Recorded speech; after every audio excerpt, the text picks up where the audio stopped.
नमस्कार मो दृष्टि दिगंत चैनल को समस्त बहुत बहुत स्वागत। आम मित्रता कविता +2 फर्स्ट ईयर जहाँ आम गत वीडियो रे आलोचना करुले ताहा सरी जाइए। तेबे से मित्रता कवितार नोट मु आज डाकी दउछि, तुमे आने वीडियो को पॉज करी लिखि देबे। खाली सही नोट को मुखस्थ करी तुमे परीक्षा रे लिखले ठीक हेबो नहीं। तुम निजर भाषा प्रयोग करी ताकू निजे तुमे गोटे नोट प्रिपेयर कर सबु पाठर सबु कविता सबु प्रबंधर जहाँ किसी भी अच्छी तुमर सिलेबस रे से सबुर नोट निजे प्रस्तुत करबा। मु केवल तुमर सहाय्य करबा पे तुमको सहायता मिलिबो बोली मो हिसाब रे जहाँ नोट डाकी देछि। आ जदि एटा को अविकल उतारी देबो समस्ते सैया करिवे समस्तंकर एका भली हेबो ताहले ठीक मार्क मिलिबो नाही। निजे भिन्न करिबा पई चेष्टा करिबो, आहुरी उत्कृष्ट भाषा प्रयोग करिबा पई चेष्टा करिबो, निजे परिश्रम करिबा। परिश्रमर फल तुमने समस्ते जानिछ बहुत मीठा। तबे नोट टाकिबा आरंभ करूछि। कवितार शीर्षक मित्रता। रीति जुगर अन्यतम वरेण्य सारस्वत बिंधाणी तथा प्रथित जसा कवि हेउचंती कवि सम्राट उपेन्द्र भंज।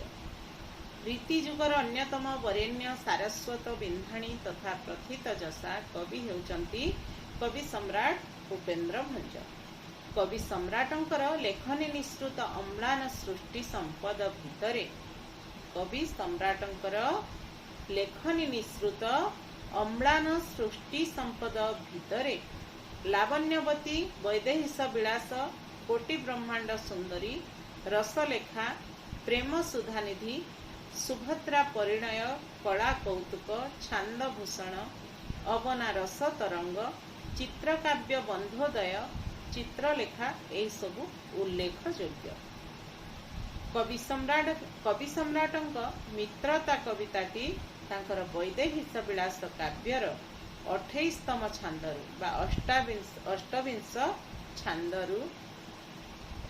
अष्टविंश छांदर ब अनुप्रासरे रचित सर्वश्रेष्ठ काव्यर अंश विशेष अटे। पितृसत्य पालन रे व्रती रघुकुल तिलक पुण्य श्लोक मर्यादावंत पुरुषोत्तम रामचंद्रंक वनगमन कालीन एक प्रसंगर अवतारणा कवितार मुख्य विषय वस्तु। पितृसत्य पालन रे व्रती आउ थे पढ़ी दउछि।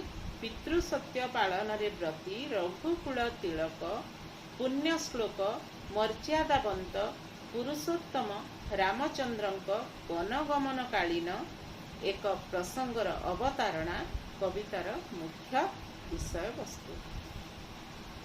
परवर्ती पैराग्राफ। रामायणर सुंदराकांड कथावस्तु आधारित रामायणर सुंदराकांड। रामायण रे 7टी कांड रही। आद्य अयोध्या आरण्यक किष्किंध्या आरण्यक किष्किंध्या सुंदरा उत्तरा लंका आउ उत्तरा यही भलिया 7टी कांड रही। तेबे से 7टी कांड भितरु सुंदराकांडर कथावस्तु रामायणर सुंदराकांड कथावस्तु आधारित राम और किष्किंध्या राजा सुग्रीवंक मित्रता को नहीं कवितार कथावस्तु गतिशील। आदर्श पुत्र रामचंद्रंक पितृसत्य पालन पाई वनगमन स्वर्णमयी लंकाधिपति रावण द्वारा सीता अपहृता तत्पश्चात राम और सुग्रीवंक मित्रता स्थापन कवितारे मार्मिक मित्रता स्थापन कविताटी मार्मिक चित्र उपस्थापन करे। उभय समदशापन्न होइथिबा हेतु उभय माने सुग्रीव एवं रामचंद्र उभय समदशापन्न होइथिबा हेतु उभयंक मध्यरे मित्रता यथार्थ मने हुए। उभयंक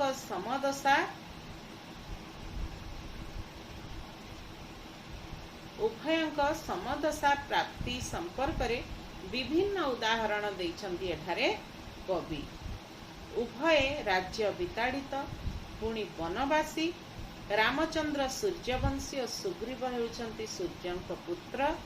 जड़े मातृकर्तृक विताड़ित और अन्य जड़े भ्रातृकर्तृक विताड़ित। भयंकर घटिछि उभयंकर घटिछि बामा वियोग। बामा वियोग कहले बामा विच्छेद। उभयंकर घटिछि बामा विच्छेद। उभयंक भाग्य रे एभली समदशा पड़िथिबा हेतु उभय मित्रता स्थापन पय एकांत योग्य। अग्नि को साक्षी रखी दुहे मित्रतार सूत्र रे आबद्ध।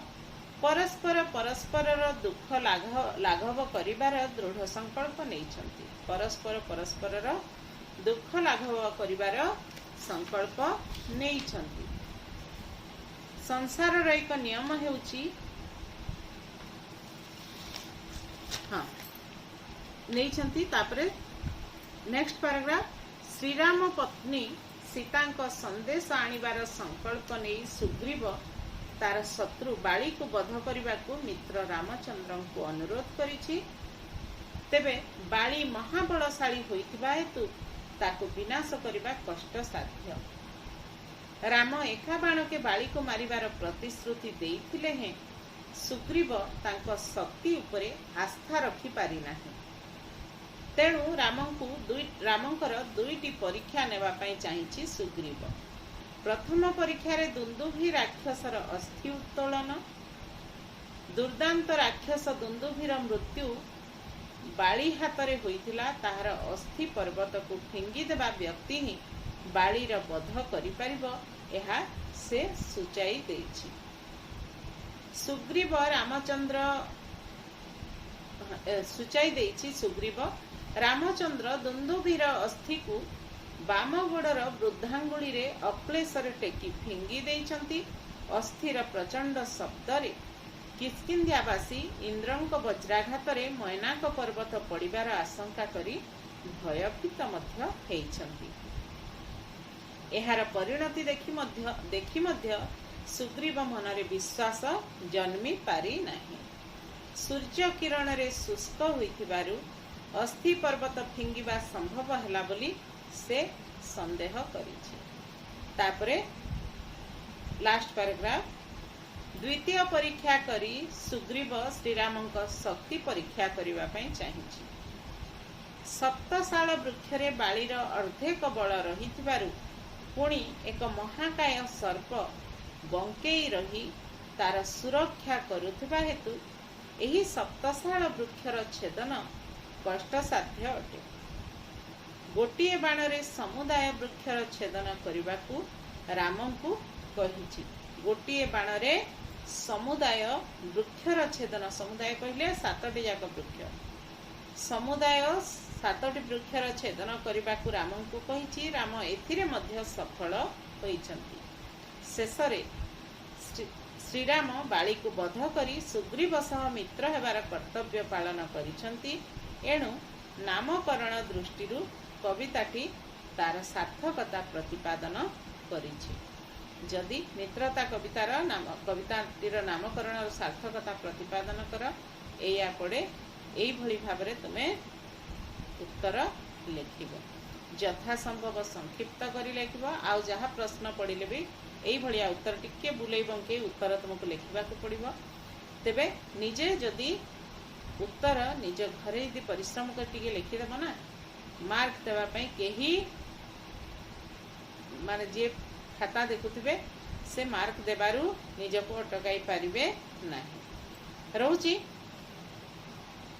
नोटटी को लिखिदेव बोली भाबुची। आ निजे मध्य टिके परिश्रम करिबो बोली भाबुची। यथासंभव संक्षिप्त उन्नत भाषा प्रयोग करके लिखिबो। आउ स्पेलिंग मिस्टेक मोटे करिबो नाही, कारण स्पेलिंग मिस्टेक कले मध्य मार्क कटि जाए। परवर्ती समय रे यार क्वेश्चन आंसर आमे डिस्कशन करिबा। रहूची।